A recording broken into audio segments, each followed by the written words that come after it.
On behalf of Harvard Bookstore, I'm honored to introduce tonight's event with Noam Chomsky presenting Requiem for the American Dream, the 10 Principles of Concentration of Wealth and Power, joined in conversation by Democracy Now!'s Amy Goodman.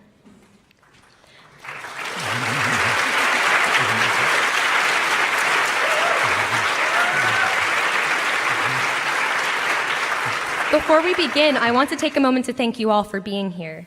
Your ticket and book purchases tonight support Harvard Bookstore, Harvard Square's landmark independent bookstore, and make this acclaimed author series possible.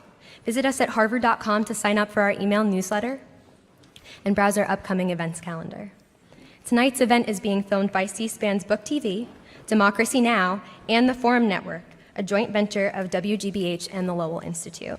Please know that during Q&A, your questions may be recorded. Those asking questions at the end of tonight's event should form a line at this center microphone. We'll get to as many questions as we can. After the discussion, Ms. Goodman will be signing copies of Democracy Now!, 20 years covering the movements changing America, new to paperback. Please, out of respect of those asking questions and those around you, do not begin forming a signing line until after Q&A has concluded. The signing line tonight will form in this far aisle to my right and wrap around the back of the church. Anyone joining the line from the center aisle or the aisle to my left should head to the back of the church to join the signing line. Professor Chomsky is unable to stay for the book signing portion of tonight's event. Thank you for your understanding. To purchase copies of Requiem for the American Dream and Democracy Now!, head to the table at my right after the talk.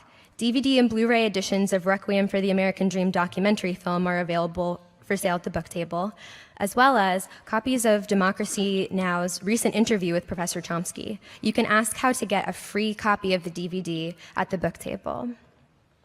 Now I'm pleased to introduce tonight's speakers. Noam Chomsky is Institute Professor Emeritus in the Department of Linguistics and Philosophy at Massachusetts Institute of Technology, where he has taught for the past 50 years. His work is widely credited with having revolutionized the field of modern linguistics. Among his widely translated, best-selling political works are his most recent books, What Kind of Creatures Are We? And Who Rules the World?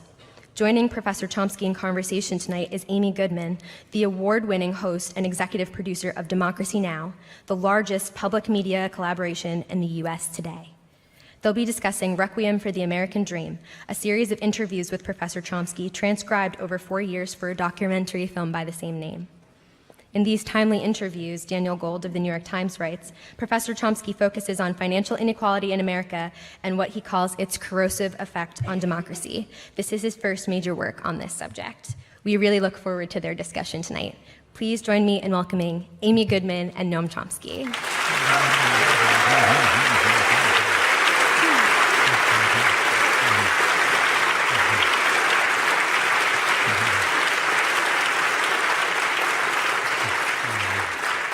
Well, Noam, it's wonderful to be together with you again.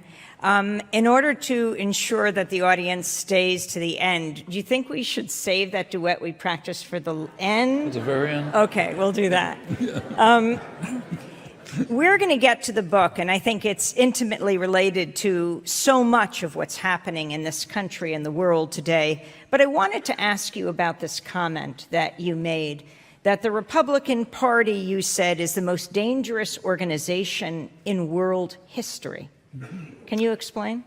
I also said that it's an extremely outrageous statement. But the question is whether it's true. I mean, has there ever been an organization in human history that is dedicated with such commitment to the destruction of organized human life on Earth? Not that I'm aware of. Is the Republican organization, I hesitate to call it a party, committed to that? Overwhelmingly. There isn't even any question about it. Take a look at the last primary campaign. Plenty of publicity. Very little comment on the most significant fact. Every single candidate either denied that what is happening, namely serious move towards environmental catastrophe, or there were a couple of moderates, so-called, Jeb Bush, who said, maybe it's happening, we really don't know, but it doesn't matter because fracking is working fine, so we can get more fossil fuels. Then there was the guy who was called the adult in the room, John Kasich, the one person who said, yes, it's true, global warming's going on, but it doesn't matter. He's the governor of Ohio. In Ohio, we're going to go on using coal for energy, and we're not going to apologize for it. So that's 100% commitment to racing towards disaster. Then take a look at what's happened since. The November 8th was the election. There was, as most of you know, I'm sure, a very important conference underway in Morocco, Marrakesh, Morocco. Almost roughly 200 countries at the United Nations-sponsored conference, which was the goal of which was to put some specific commitments into the verbal agreements that were reached at Paris in December 2015, the preceding international conference on global warming. The Paris conference did intend to reach a verifiable treaty, but they couldn't because of the most dangerous organization in human history. The Republican Congress would not accept any commitments. So therefore the world was left with verbal promises but no commitments. Well, last November 8th, they were going to try to carry that forward. On November 8th, in fact, there was a report by the World Meteorological Organization, very dire analysis of the state of the environment and the likely prospects. Also pointed out that we're coming perilously close to the tipping point which was the goal. The goal of the Paris negotiations was to keep things below that, coming very close to it, and other ominous predictions. At that point, the conference pretty much stopped because the news came in about the election. And it turns out that the most powerful country in human history, the richest, most powerful, most influential, the leader of the free world, has just decided not only not to support the efforts, but actively to undermine them. So there's the whole world on one side, literally, at least trying to do something or other. Not enough, maybe, although some places are going pretty far, like Denmark, a couple of others. And on the other side, in splendid isolation, is the country led by the most dangerous organization in human history, which is saying, we're not part of this. In fact, we're going to try to undermine it. And we're going to maximize the use of fossil fuels, could carry us past a tipping point. We're not going to provide funding for, as committed in Paris, to developing countries that are trying to do something about the climate problems. We're going to dismantle regulations that retard the impact, the devastating impact of production of carbon dioxide and, in fact, other dangerous gases, methane, others. Okay, so the conference kind of pretty much came to a halt. It continued, but the question was, can we salvage something from this wreckage? And pretty amazingly, the countries of the world were looking for salvation to a different country, China. Here we have a world looking for salvation to China, of all places, when the United States is the wrecking machine that's threatening destruction. With all three branches of government in the hands of the most dangerous organization in human history. And I don't have to go through what's happened since, but in general, the cabinet appointments are designed to assign to people whose commitment and beliefs are that it's necessary to destroy everything in their department that could be of any use to human beings and wouldn't just increase profits and power. And they're doing it very systematically, one after another. EPA, Environmental Protection Agency, has been very sharply cut. Actually, the main department that's concerned with environmental issues is the Department of Energy, which also had very sharp cuts, particularly in the environment-related programs. In fact, there's even a ban on posting and publishing information and material about this. And this is not just at the national level. The Republican Party, whatever you want to call it, has been doing this at every level. So in North Carolina, a couple of years ago, where the legislature, mostly thanks to gerrymandering, is in the hands of the Republicans, there was a study, they called for a study on the effect of sea level rise, on what sea level rise might be on the North Carolina coast. And there was a serious scientific study which predicted, I forget how many years, not a long time, about roughly a meter rise in sea level, which could be devastating to eastern North Carolina. And the legislature did react, namely by passing legislation to ban any actions or even discussion that might have to do with climate change. Actually, the best comment of this, wish I could quote it verbatim, was by Stephen Colbert, who said, if you have a serious problem, the way to deal with it is to legislate that it doesn't exist. Problem solved. You know, this is going on all over the country, and it's not just it's not simply climate change. That's bad enough, but there's another huge specter that we're kind of trying to survive under, and that's nuclear war. That's a whole other story. Here, both the Obama administration and increasingly Trump are radically increasing that danger. The threat of the of the new developments is captured very effectively in the best simple monitor of the state of the world established at the beginning of the nuclear age by the Bulletin of Atomic Scientists. I'm sure you all know about this, but the Bulletin of Atomic Scientists regularly brings together a group of scientists, political analysts, others, very serious people, to try to give some kind of estimate of what the situation of the world is. The question is, how close are we to termination of the species? And they have a clock, the doomsday clock. When it hits midnight, we're finished. End of the human species and much else. And the question every year is, how far is the minute hand from midnight? Well, at the beginning, in 1947, beginning of the nuclear age, it was placed at 7 minutes to midnight. It's been moving up and back ever since. The closest it's come to midnight was 1953.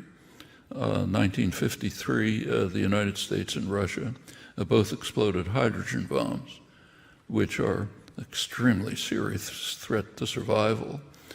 Intercontinental ballistic missiles were all being developed. This, in fact, was the first serious threat to the security of the United States. There's an interesting story behind that, but I'll put it aside unless there's time to talk about it. But then it came to 2 minutes to midnight, and it's been moving up and back since. 2 years ago, 2014, I think it was, the analysts took into account for the first time something that had been ignored, the fact that the nuclear age, the beginning of the nuclear age, coincided with the beginning of a new geological epoch, the so-called Anthropocene. There's been some debate about the epoch in which human activity is drastically affecting the general environment. There's been debate about its inception, but the World Geological Organization has recently determined that it's about the same time as the beginning of the nuclear age. So we're in these two eras in which the possibility of human survival is very much at stake, and with us, everything else too, of course, most living things, which are already under very severe threat. Well, a couple of years ago, I think it was 2014, the bulletin began to take that into account and moved the minute hand up to 3 minutes to midnight, where it remained last year. About a week into Trump's term, the clock was moved again to 2.5 minutes to midnight. That's the closest it's been since 1953. And that means extermination of the species is very much an open question. I don't want to say it's solely the impact of the Republican Party. Obviously, that's false. But they certainly are in the lead in openly advocating and working for destruction of the human species. I agree, that's a very outrageous statement. So I therefore simply suggest that you take a look at the facts and see if it has any merit, or if it just should be bitterly condemned. That's up to you. In my view, the facts are pretty clear. At this point, as President Trump nears his 100th day, North Korea and Iran have been a major focus. Are you concerned that with the president at the lowest popularity rating, I think, in any president's history at this point, that he will focus abroad, as he has in the last few weeks, dropping the Moab, the mother of all bombs in Afghanistan, bombing the Syrian government, and yet focusing specifically on North Korea and Iran, and North Korea General McMaster, the National Security Advisor, saying tensions with North Korea are coming to a head. Do you think there is a possibility that the U.S. would attack North Korea? I mean, this administration is extremely unpredictable. Trump probably has no idea what he's going to do 5 minutes from now. So you can't really make predictions with much confidence, but I doubt it very much. The reason is very simple. An attack on North Korea would unleash, no matter what attack it is, even a nuclear attack, would unleash massive artillery bombardment of Seoul, which is the biggest city in South Korea right near the border, which would wipe it out, including plenty of American troops. I'm no technical expert, but as far as I read and can see, there's no defense against that. Furthermore, North Korea could retaliate against American bases in the region, where there's plenty of American soldiers and so on, also in Japan. They'd be devastated. North Korea would be finished, so would much of the region. But if attacked, presumably they would respond, very likely. In fact, the responses might be automatic. McMaster, at least, and Mattis understand this. How much influence they have, we don't know. So I think an attack is unlikely. But the real question is there a way of dealing with the problem? There are a lot of proposals, sanctions, a new missile defense system, which is a major threat to China. It'll increase tensions there. Military threats of various kinds, sending an aircraft carrier, the Vinson, to North Korea, except by accident. It happened to be going in the opposite direction, but we'll forget that. But those are the proposals, that kind of proposals as to how to solve it. Actually, there's one proposal that's ignored. I mean, you see a mention of it now and then. It's a pretty simple proposal. Remember, the goal is to get North Korea to freeze its weapons systems, weapons and missile systems. So one proposal is to accept their offer to do that. Sounds simple. They've made a proposal, China and North Korea proposed to freeze the North Korean missile and nuclear weapons systems, and the U.S. instantly rejected it. And you can't blame that on Trump. Obama did the same thing a couple of years ago. Same offer was presented, I think it was 2015. The Obama administration instantly rejected it. And the reason is that it calls for a quid pro quo. It says, in return, the United States should put an end to threatening military maneuvers on North Korea's borders, which happen to include, under Trump, sending of nuclear-capable B-52s flying right near the border. Now, maybe Americans don't remember very well, but North Koreans have a memory of not too long ago when North Korea was absolutely flattened, literally, by American bombing. There was literally no targets left. And I really urge people who haven't done it to read the official American military histories, the Air Quarterly Review, the military histories describing this. They describe it very vividly and accurately. They say there just weren't any targets left. So what could we do? Well, we decided to attack the dams, the huge dams. That's a major war crime. People were hanged for it at Nuremberg, but put that aside. And then comes an ecstatic, gleeful description of the bombing of the dams and the huge flow of water, which was wiping out valleys and destroying the rice crop on which Asians depend for survival. Lots of racist comment, but all with exultation and glee. You really have to read it to appreciate it. The North Koreans don't have to bother reading it. They lived it. So when nuclear-capable B-52s are flying on their border, along with other threatening military maneuvers, they're kind of upset about it. Strange people. And they continue to develop what they see as a potential deterrent that might protect the regime from, and the country, in fact, from destruction. This has nothing at all to do with what you think about the government. So maybe it's the worst government in human history, okay. But these are still the facts that exist. So why is the United States unwilling to accept an agreement which would end the immediate threats of destruction against North Korea and in return freeze the weapons and missile systems? Well, I leave that to you, and remember that's bipartisan in this case. Could negotiations go? The usual argument is, well, you can't trust them and so on and so forth. But there is a history, and there's no time to run through the history. It's quite interesting.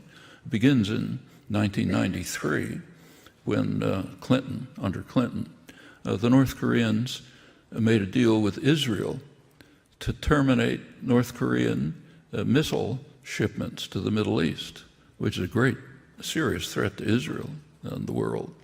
And in return, Israel would recognize North Korea. The Clinton administration wouldn't accept that. They pressured Israel, which has to do what they're told, to withdraw from it. And North Korea responded by firing their first intermediate range missiles. I won't go on with the rest. It's a very interesting story. There was actually an agreement in 2005 that North Korea would completely dismantle its nuclear weapons and missile systems, end them, finish, dismantle them, in return for a non-aggression pact from the United States, an end to threats, provision by the West, that means by the United States, of a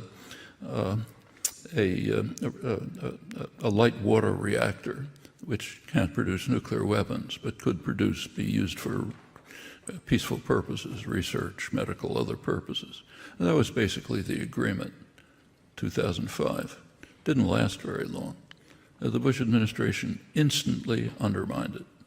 It dismantled the consortium that was supposed to provide the reactor, and it immediately imposed pressured, and when the U.S. pressures, it means it happens, banks to block North Korean financial transactions, including perfectly legitimate trade.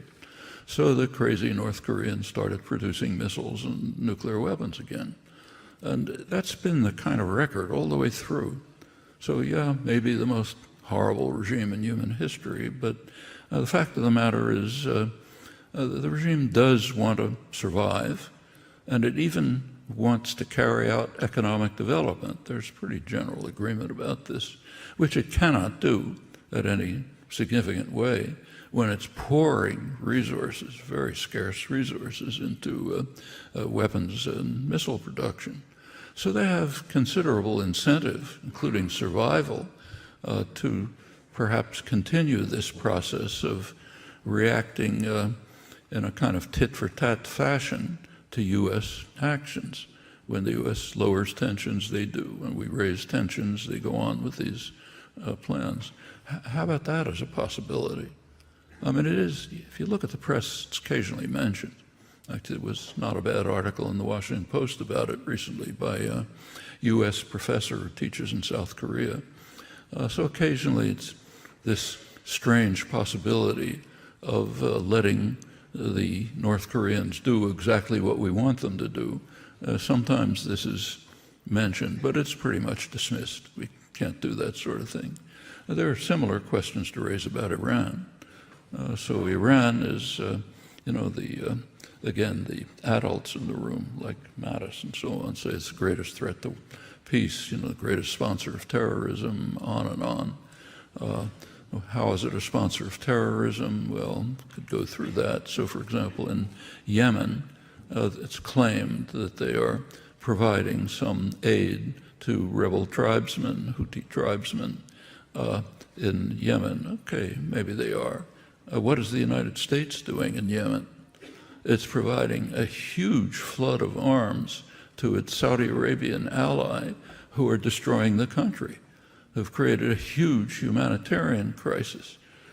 Huge numbers of people killed, massive starvation. They're threatening now to bomb a port, which is the only source of aid for surviving people. But Iran is the major source of terrorism. And if you look around the world, there's many questions like this. I don't want to go on too long, but very strikingly, and there's one lesson that you discover when you carefully look at the historical record. And what I just described about North Korea is pretty typical. Over and over again, there are possibilities of diplomacy and negotiation which might not succeed. You can't be sure if you don't try them, but which look pretty promising, which are abandoned, dismissed, literally without comment, in favor of increased force and violence. In fact, that's also the background for the 1953 moment when the clock moved to 2 minutes to midnight, and the U.S. faced the first serious threat to its security that, in fact, since probably the War of 1812, could have been avoided. There's pretty good evidence that it could have been avoided, but the possibility was literally not even considered. And case after case is like this. It's worth looking at the historical record from that perspective to ask whether that general comment has some validity. I think if you do, you'll find that it has considerable merit. I last interviewed you on April 4th, just a few weeks ago on Democracy Now! It was the 50th anniversary of Dr. King giving his Beyond Vietnam speech, why he opposed the war in Vietnam, where he called the U.S. the greatest purveyor of violence in the world. And I wanted to turn from North Korea and Iran to Syria. It was the day of the gas attack in Syria, so we didn't get to talk about it very much. And I'm wondering your thoughts on what you think happened and then the ensuing U.S. bombing that President Trump would later talk about, saying he was having chocolate cake with the Chinese president, very, very good chocolate cake, when they launched the Tomahawk missiles into Iraq, he said, and he was corrected by the interviewer, right, who said it was actually Syria. Bunch of ragheads, it's all about the same. But, well, there are some things we know for sure. There was a serious chemical weapons attack. Nobody doubts that. It's plausible that it was the Syrian government, which does raise some questions. It's not so obvious why the Assad regime would have carried out a chemical warfare attack at a moment when it's pretty much winning the war. And the worst danger it faces is that a counter force will enter to undermine its progress. So it does raise some questions. It also, even though maybe you can think up some reason why the Assad regime, which is a murderous, brutal regime, might have done it, there's even another question as to why the Russians would have allowed it. Remember, this is the air base is a joint Russian-Syrian base. Russia has plenty of clout in Syria. And for them, it's a total disaster. Now, they have global concerns, not just local concerns in Syria. So there are some concerns, and there are further concerns. There has been, the White House did put out a careful analysis, a justification, an intelligence report to explain and account for showing why they had absolute confidence that it was Syrian government attack. This was analyzed closely by a very serious and credible analyst, Theodore Postel, professor at MIT, who has a long record of highly successful, credible analysis. He's a highly regarded strategic analyst and intelligence analyst. And he gave a pretty devastating critique of the White House report. You can pick it up online and take a look at it. So there certainly are some questions. That Syria is capable of a monstrous act like that, the Syrian government, that much is not in doubt. But one question that arises is, before doing something, could you find out what happened? Okay? I mean, let's have an inquiry, take a look and see what in fact actually happened. There are plenty of cases where it looked as though things happened, but they didn't. And remember that reporting from Syria is extremely difficult. If reporters go into the rebel-held areas and don't do what they're told, get your head cut off. Patrick Coburn and others have written about this. You just can't seriously report from those areas. There are obvious questions when you're reporting from the government side. So the reporters there are very good reporters doing a serious, courageous job, but there's not much you can do. So we just don't know a lot. Well, those are the circumstances in which the 59 Tomahawk missiles were launched. That's pretty easy. It's easy to sit in Washington and push a button and say, go kill somebody. That's considered courage, man, it's macho, showing how strong we are. What did they actually do? Well, apparently the Tomahawk missiles were targeting a part of the airfield that doesn't seem to be used. And in fact, the next day, planes were taking off. And in fact, the village that was attacked by the chemical weapons has been even more heavily attacked by straight bombing from the Assad government after the 59 Tomahawk missiles. So whatever they were intended to do doesn't seem to have anything to do with Syria.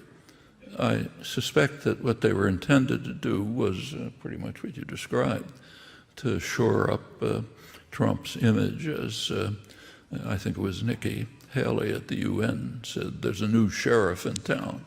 So now we've got Wyatt Earp, pulling out his gun and getting rid of the bad guys, no more of this soft stuff. So it was probably an attempt to shore up that image, pretty much like the bomb in Afghanistan. Nobody knows what it was for, what it had to do with. Probably destroyed a large part of Afghanistan.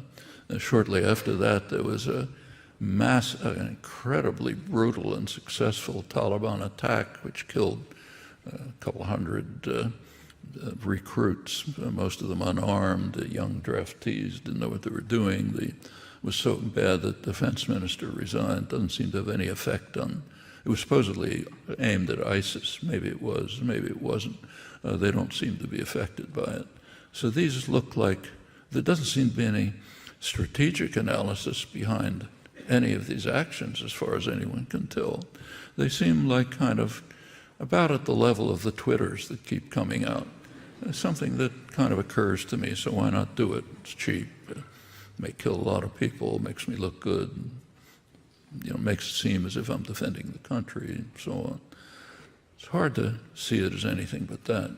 That these things help the people of Syria and Iraq is very hard to imagine. What do you think has to be done to solve the crisis, the humanitarian catastrophe in Syria? That's a terrible catastrophe. And unfortunately, there isn't a lot that can be done about it. There are some things that can be done. I mean, the idea that you can send in the Marines and bomb and so on, that has a small problem. If you do, you probably set off a nuclear war. And not only is Syria destroyed, the rest of Syria, but the rest of the world too. So there's a little difficulty in that scenario, whatever one thinks about the justification for it. So what can be done? Well, one thing that can be done, which is really easy, very easy, is to take care of the people fleeing from this disaster. I mean, there are huge numbers of people fleeing from the disaster. What do we do about them? Make sure they don't come here, kind of like people fleeing from, my relatives, in fact, trying to flee from Eastern Europe and under the Nazis, when the Nazis were coming along. We don't want them, not here, So the Syrians don't come, maybe a tiny trickle, but very few come here. Europe's not that much better, in fact, pretty horrible too. So one thing you could do is just take care of the people who are fleeing the disaster. Another thing you can do is provide humanitarian aid for those in the region. There are countries who are absorbing refugees, remember. Like take Lebanon. It's not a rich country like us, poor country. About 40% of the population are refugees, many of them fleeing from the Israeli wars as far back as '48. A huge number of Syrians. Jordan, another poor country, has absorbed a huge number of refugees. Turkey has a couple of million. Iran has accepted refugees. So there are poor countries that are accommodating refugees, but not the rich countries. The rich countries, it's not our business, certainly not us. It's even a more serious problem for us, moral problem with regard to Central America, but let's keep to Syria. So another thing you do is provide badly needed aid and assistance for those who have succeeded in fleeing the disaster or who remain in parts of Syria where survival is possible, but are living under horrible conditions. Now, that's all cheap and easy. Tiny fraction of increasing the military budget to cause more destruction. Now, the other thing that can be done and is being done is to try to support local efforts throughout Syria at local ceasefires, just to lower the level of violence. Now, that's happening in different places. Maybe the people don't like each other, but people sometimes like to survive. And there are accommodations worked out, and they could be helped. A broader possibility is to try to pursue negotiations that will lead to some kind of diplomatic settlement. Now, there have been efforts, but they're mixed, and we can't be certain, but there seem to be possibilities that were dismissed. So, for example, in 2012, there were reports from former Finnish minister, Ahtisaari, has a very credible record of involvement in international peacekeeping, who claimed that a Russian diplomat had proposed a settlement in which Assad would be eased out in the course of the negotiations, and some settlement would be reached in which the Assad regime would be ended. That was apparently dismissed without comment. The U.S. and Britain and France just assumed at that point that they could overthrow the Assad regime. They didn't want to have anything to do with it. That's the report. The report appeared in England. As far as I know, it was never reported here by good reporters. Is it true? Who knows? Got to look into it to find out whether it's true. You have to inquire. You have to pursue the options if they exist, and they weren't. But there are things that could be done, not what we would like to see. You know, it'd be nice to see, here's a solution that'll make everybody happy and end the destruction. But those just don't seem on the possible agenda because for all kind of reasons, including the threat of very serious war if Russia and the United States don't act in a high level of concert in pursuing whatever they may be doing. Noam, I wanted to, before we get to your book, your latest book, ask you about this latest development in the United States. The director of the Central Intelligence Agency gave his first major address, and he focused on WikiLeaks. And it looks like now the U.S. is preparing an arrest warrant for Julian Assange, who's been holed up in the Ecuadorian embassy in London for almost 5 years now. Pompeo calling WikiLeaks a hostile non-state intelligence service, calling Julian Assange himself a demon, and said he's not protected by the First Amendment. Your thoughts? Well, I think it speaks for itself. WikiLeaks has released lots of information that governments don't like. It's overwhelmingly information that citizens should have. It's information about what their governments are doing. And perfectly natural that systems of power don't want to be exposed. So they'll do what they can to prevent exposure. I think it's a disgraceful act. In fact, I think it's disgraceful even to keep Julian Assange holed up in the Ecuadorian embassy. I did visit him there once, but you can guess yourself. It's in many ways worse than imprisonment. At least if you're in prison, you can see other prisoners, and you can get out and look at the sunshine now and then. He's in a small apartment where you can't go out. You know, you can go to the balcony, but that's about it. A small basically a couple of rooms inside a small apartment. It's not a big embassy. The embassy is like a kind of an apartment in London, surrounded by police and so on. There's been no credible basis for any of this, and to go on to try to raise it to the level of criminal prosecutions, I think is, again, one of these efforts to look tough at home.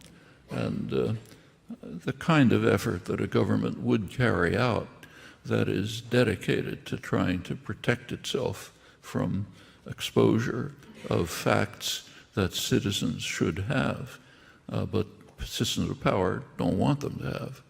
I think that's the crucial issue. The suggestions are it has to do with his aiding and abetting perhaps Chelsea Manning and also Edward Snowden.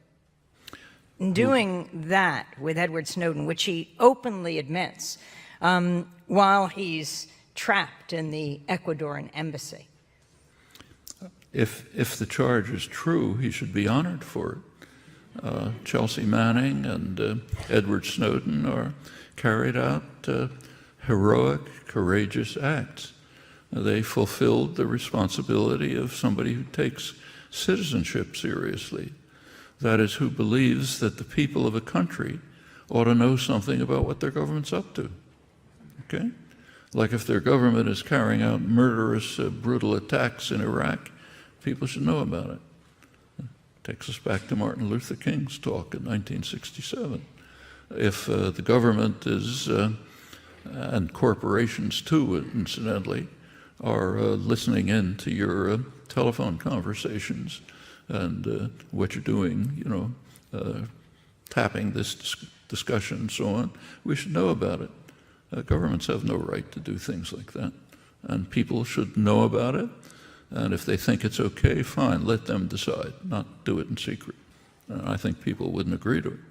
That's why it's kept secret. Why else keep it secret, And these are people who exposed it at great risk to themselves. So those are heroic, courageous acts. If WikiLeaks was abetting them, more power to them. That's what they should be doing. I mean, President Trump endorsed WikiLeaks, right? He said, "I love WikiLeaks" during the campaign. When it was releasing things that he liked. Any system of power will do that. You release information that I like, it's great. But I don't want to be exposed. Speaking of entities that President Trump doesn't like, he calls the press the enemy of the American people, the enemy of the people. Can you assess, as the media assesses President Trump in his first 100 days, the media's behavior? Well, I think the media has fallen over backwards to try to give him some protection and leeway. I mean, there are things that are so ludicrous and outrageous that a reporter simply can't keep from saying something about them. Like there's one ridiculous claim after another that comes out of the tweets, 3 million illegal undocumented refugees voted for Clinton, Obama wiretapped the Trump Tower, one after another. My sense is, this is just a guess, that this is a media strategy, that it's the Bannon, Trump, Spicer strategy to try to keep attention focused on one or another form of lunacy, but not look at what's actually happening. And what's actually happening is that Paul Ryan and his associates behind the scenes are systematically and carefully dismantling every element of government that is of any benefit to people and that doesn't maximize corporate power and profit. I mean, the dedication of the Republican leadership, especially the Ryan-type leadership, their dedication to slavish servility to corporate power and wealth is just phenomenal. I mean, read this morning's business pages. Their latest step is to try to prevent exposure of complaints against banks that carry out improper activities. It is possible now, thanks to the Consumer Protection Act, for people to criticize when they think a bank has carried out some improper activity. But we got to keep that silent, because we have to protect corporations from any exposure of criminal activities they might carry out. I mean, down to that level. In fact, everywhere you look, I mean, the healthcare proposal was so shocking that it was a proposal basically to cut taxes for the rich and to ensure that poor and middle-class people who voted for Trump, in fact, don't get medical aid. As you saw, of course, the Congressional Budget Office estimated 24 million additional people uninsured. There was an analysis of that by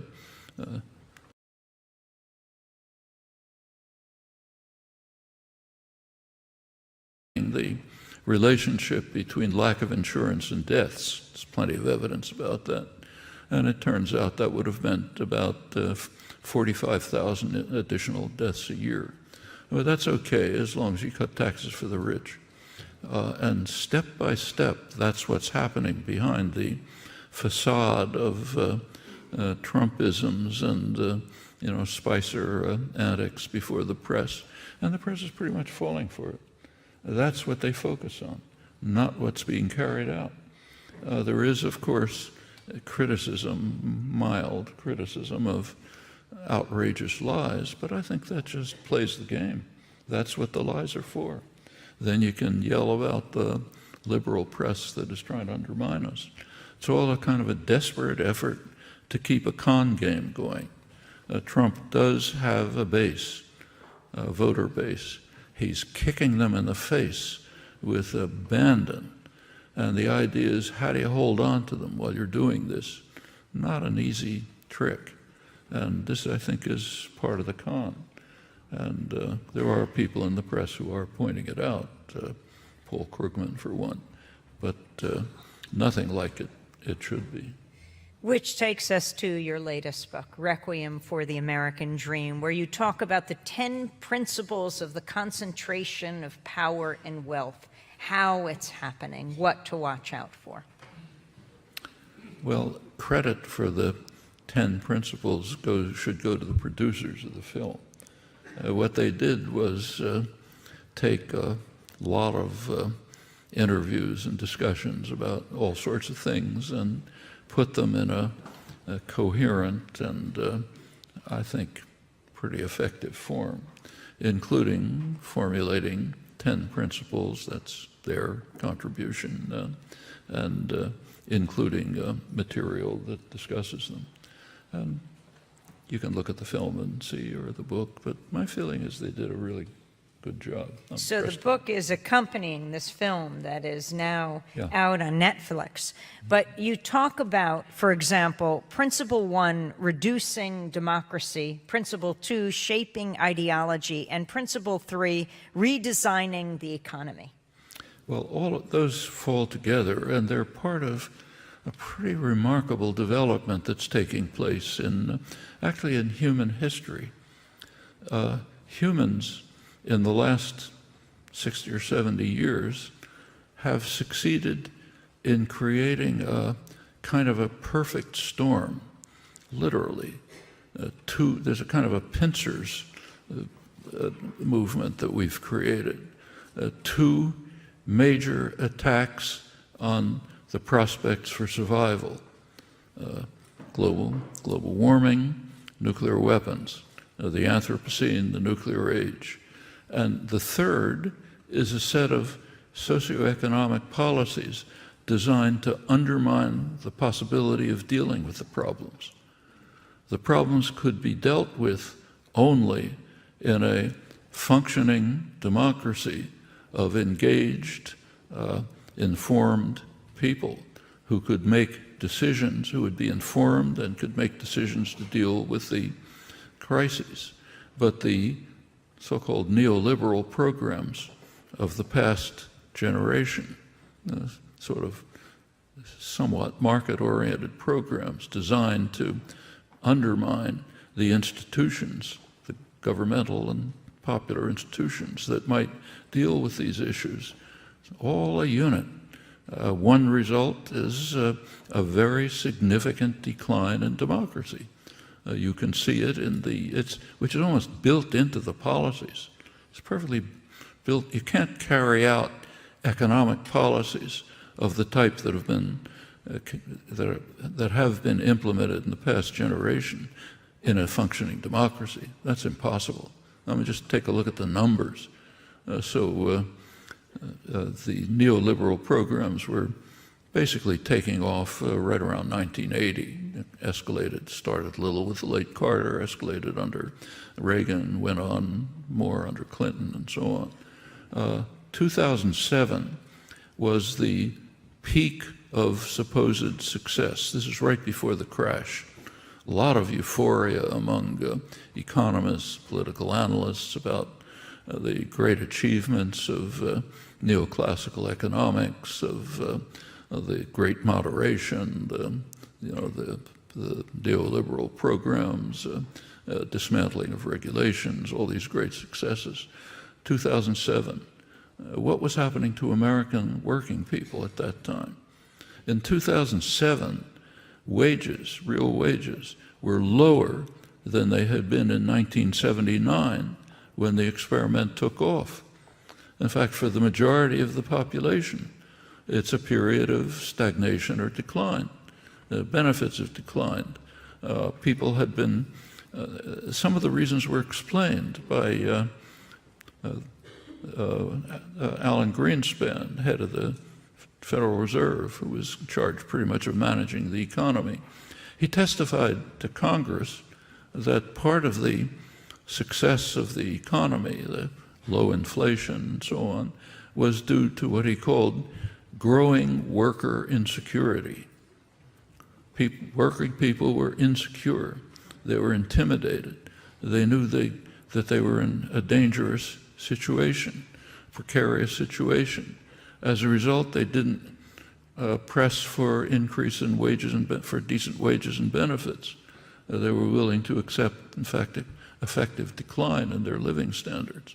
And Greenspan, who was a close observer of the economy, pointed out that this continued even when jobs were increasing in the late Clinton period.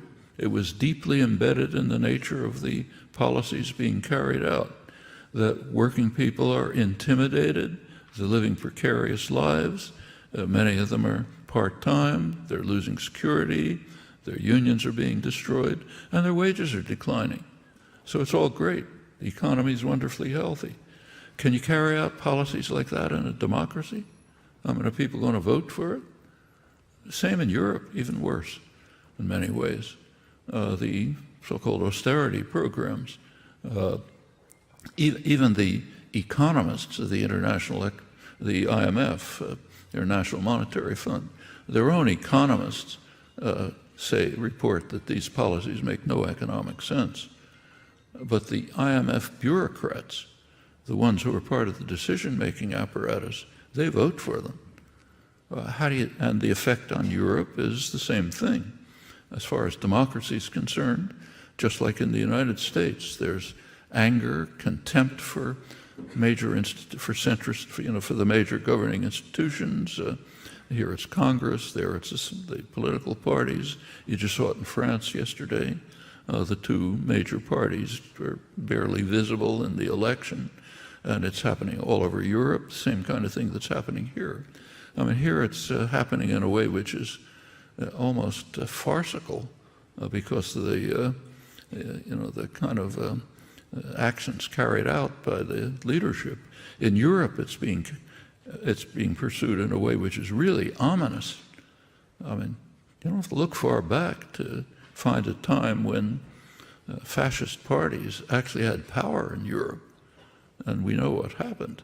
And now there are neo-fascist parties with fascist roots often, which are pretty close to power, even in places like Austria and Germany, which have some memories about. France as well was, under the Nazis, was a very pro-Nazi country. The Vichy government was rounding up Jews faster than the Germans wanted them. A really ugly record. And seeing these things come back, or just seeing a situation in which, according to recent polls, a majority of Europeans think there should be no more Muslims in Europe. I mean, that evokes some memories, not nice ones. And a lot of, you can't attribute it all to the neoliberal economic policies, but a lot of it does follow from that. When you impose on people circumstances of this kind, you have to make sure that they have no way of responding politically. In Europe, it's done pretty straightforwardly. The main decisions about socioeconomic policies are made by the so-called Troika, IMF, European Central Bank, and the European Commission, which is unelected. So three unelected bodies, they make the decisions. They do listen to voices, the voices of the northern banks, mostly German banks, and the people suffer. And they're angry, frightened, often reacting in dangerous ways, we see similar phenomena here. So to go back to the pincers movement, what's happened is we've created two huge threats to survival. We have systematically, not you and me, but the leadership has systematically created socioeconomic policies which have as a consequence, almost immediate consequence, the undermining of functioning democracy, the one thing that might deal with the disasters. Like I said, it's kind of perfect storm. Real credit to the human species to have contrived something like this. Principle 4 is shift the burden onto the poor and the middle classes. Principle 5, attack the solidarity of the people. 6, let special interests run the regulators. 7, engineer election results. 8, use fear and power of the state to keep the rabble in line. Is it necessary to comment? I think you're all familiar with it. 9 is manufacture consent, and principle 10 is marginalize the population. Well, in fact, that's exactly what's happening. And there's a reason for it. You cannot carry out the kinds of policies that have been developed in the last generation and have the population function democratically. In Europe, you can't get people to vote for policies which are undermining their lives, which are leaving especially younger people without any hopes of decent employment, which are driving people to precarious existences, which are undermining wages, reducing benefits. In England, right now, undermining, threatening what had been by far the world's most effective and efficient national health system. You can't get people to vote for things like this. So what you have to do is marginalize them in one way or another, turn them against each other, turn their anger against vulnerable people. That's a standard technique. Get people to, don't look at the people who are really doing this to you. Look at the ones who are more vulnerable, immigrants, the poor, Muslims, blacks, anybody. We're familiar with that too. There's not a slight history about it. So sure, it's like an almost logical consequence of the socioeconomic policies which have been imposed and lauded, in fact, by elites, including liberal elites. A lot of this was done, let's say, by the Clinton administration. It was hailed, the deregulation, for example, which very quickly led to one after another financial crisis. That was initiated by liberal economists who were telling us how wonderful it is. And there's actually a theory, a neoclassical economic theory, which says, yeah, it's fine. Actually, there were people who warned against it. There were people who knew, a lot of left independent economists, like Joseph Stiglitz, Nobel laureate, back around 1995 or so. He wrote an article actually in a World Bank research journal in which he warned against what he called the religion that the market knows best. He says, that's the religion, as he put it, that's being followed by economists. And he says, you got to take a look at that religion. Like a lot of religions, it just doesn't work. Economic history and even logic show us lots of things that are wrong about it, but that was pursued with abandon on the basis of theories of efficient markets, rational behavior, rational expectations, and so on, none of which had any empirical basis or founding. But they were the doctrines were accepted for the very simple reason that they were highly beneficial to wealth and power. And that makes them acceptable.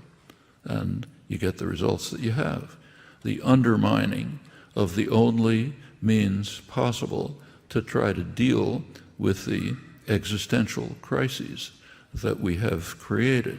So again, it's a kind of perfect storm. All sorts of sources, including just socioeconomic policies of a bipartisan nature.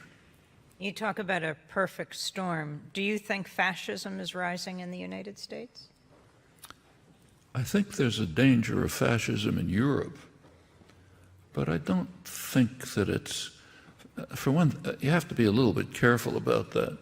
I mean, if you're a black kid in the ghetto, yeah, you can say it kind of looks like fascism. But for most of the country, most of us, people like us, there aren't stormtroopers in the streets. There's no fascist political party. There's no ideology of fascism. The Trump ideology reduces to pretty much me, you know. That's not fascism, whatever you think it is.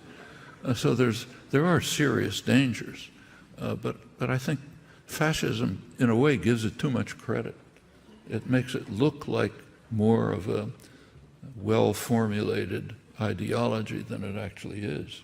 I think what we're seeing are the desperate efforts to try to hold together rising disasters for which the means have been undermined. And the resistance from the women's protests, massively larger than President Trump's inaugural crowd just the day after? You have to look at the tweet.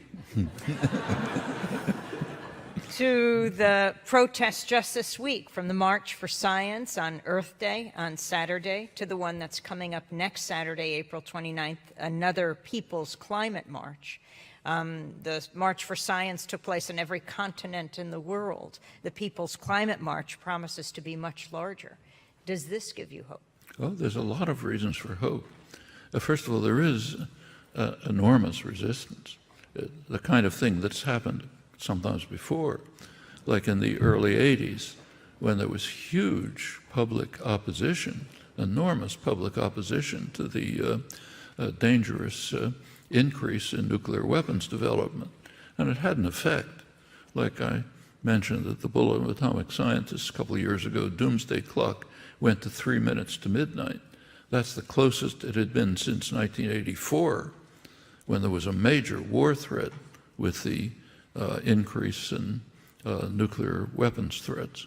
And it was significantly attenuated by popular action. And then, of course, there was the activism of the 60s and the 70s.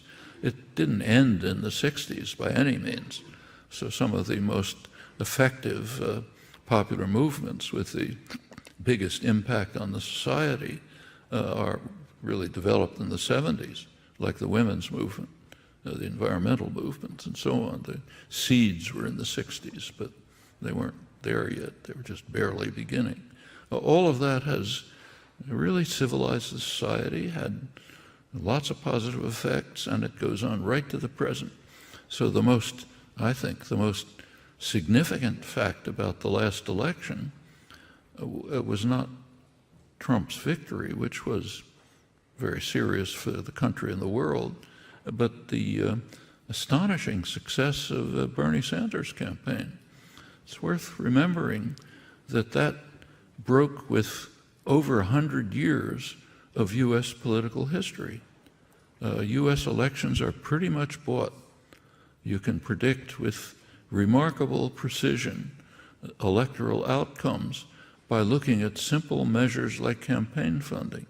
There's very serious work on this. The main person, who many of you know, is Tom Ferguson, political scientist at UMass, done really good work on this. And it's very impressive work. You can almost predict the outcome of an electoral campaign, president, House, Senate, just by looking at campaign funding. And of course, that's a predictor of policy as well. And that's been well known, from way back among people who run campaigns. And by now, the evidence is overwhelming. So what did Sanders do? Had no corporate support, no support from the wealthy, no support from the media, which mostly either dismissed or denigrated him. Unknown person, nobody had ever heard of him. He was proposing what amount to New Deal policies.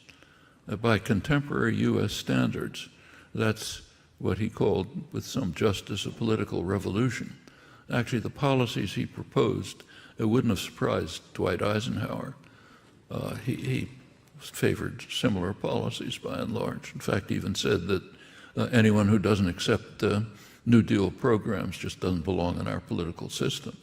He was a strong supporter of unions and so on. We've come quite a ways since then. But Sanders was a voice going back to the period when there was very rapid growth, egalitarian growth, the serious beginnings of an attack on some of the deep crimes of the country that go way back, like the racist crimes and others. Then came the 60s, the big civilizing effect, their consequences. Then a regression, the regression of the last 30, 40 years, the neoliberal programs and all their consequences. And then, but not ending activism by any means. There was plenty of activism in Central America solidarity movements, for example, which was quite effective. But Sanders broke with over a century of history. That's pretty serious, and it's having an effect. Fox News informed us, should thank them for that. They did a poll of popularity of political figures. How much do you like various political figures? One person was way in the lead, Bernie Sanders, far above anyone else, even higher among young people. Those are pretty serious achievements, and there's a lot to build on there. And in fact, out of the Sanders popular movement, there are developments growing, which I think are quite constructive and are coalescing and integrating with many other things that are happening. So there are plenty of grounds for hope, but we are in an extremely dangerous situation. It's not, some of it, let me, if there's a little time, just go on with something that isn't reported and is extremely serious. Last January, a week or so into the Trump term, the minute hand was moved to 2.5 minutes to midnight. But since then, we have learned things which I suspect would lead the same group of analysts to push it even closer to midnight. What did we learn? Not that you read about it in the press, but what did you learn if you looked at what's happening? Well, there was an extremely important article that appeared in the Bulletin of Atomic Scientists, which is the main scientific journal that deals with nuclear and other strategic issues. What it discussed was the nuclear modernization programs that were initiated by Obama and are being carried forward more under Trump. And it pointed out, it's a technical article, but basically what it pointed out is that these modernization programs had already increased the kill capacity, the destructive capacity of the U.S. nuclear weapon systems by a large factor, by maybe a factor of 3. Enough, they said, to completely wipe out the Russian deterrent. Okay. It's not that the Russians don't know this.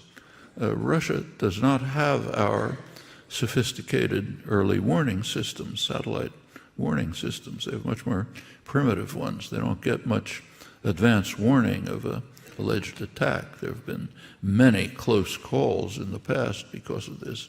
Well, now they're aware that the U.S. modernization programs are able to completely wipe out their deterrent because we've so expanded already our destructive capacity by a huge factor. And as they point out in the article, this means that the system of stability by which the world has been kind of hanging by a thread, a pretty slender thread, it's being seriously threatened. Means that in the event of some rising tension, and there's plenty of tensions at the Russian border, not at the Mexican border, at the Russian border, plenty of them and plenty of provocations, they might, just out of desperation, decide, well, we better launch a preemptive strike or we're gone. We don't have a deterrent. That's what's being developed. It's another great contribution of human intelligence, to develop means to make our own destruction far more likely That's what we've learned in the last couple of months. These should be screaming headlines all over the place, just like there should be headlines about the Republican Party trying to destroy the prospects for organized human life. That's what journalism would be if it were concerned with bringing to people the things that are significant for people who live in a democratic society, who can make decisions about how to deal with the problems they face in their lives. Almost nothing about it. It's not a secret, it's not classified. You can find out about it. It's a free country in that respect, an important respect. You should respect and honor that. But these are the things that are happening right now. And it means that the sledgehammers that we've constructed in our brilliance to threaten our survival are getting far more dangerous, while the political mechanisms that might lead to a sensible reaction are being destroyed. And we see the impact in the rise of anger, contempt for institutions, irrational reactions, the kinds of things, scapegoating, things that are pretty dangerous. We've, again, constructed a remarkable perfect storm. Well, we have time for a few questions, maybe 5 or at the most 6 questions. And if you can keep them very brief, Ashley is coming to the mic to organize it. We have more limited time than we thought, so we're going to take about 1 or 2 questions, if that's okay with everyone. Thank you.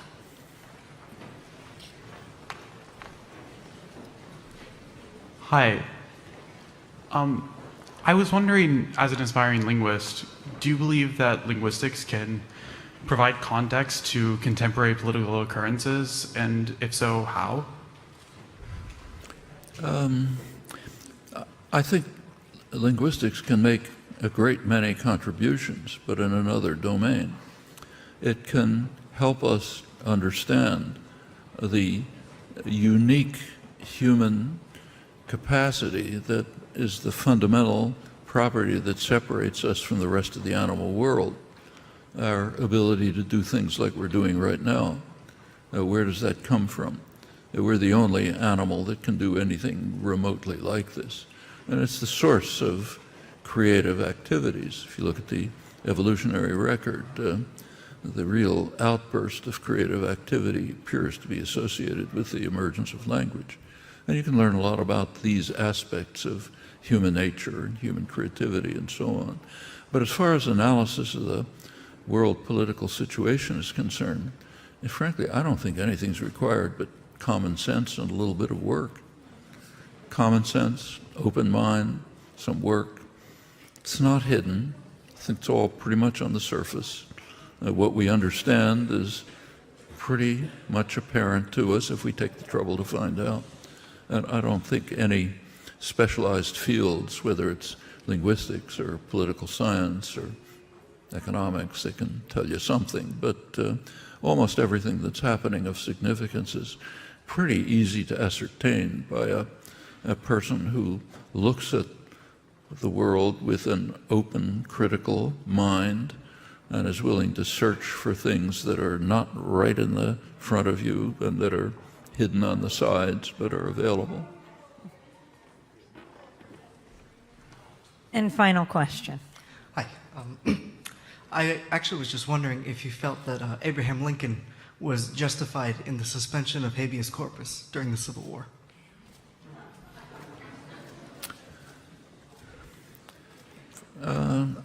It's not a trivial question. A lot was at stake. But my own feeling is that it was an act of state that was not justified.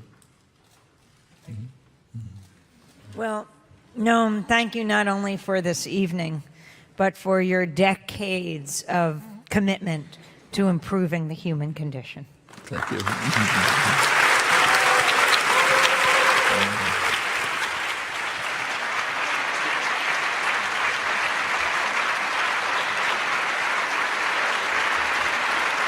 Thank you, everyone.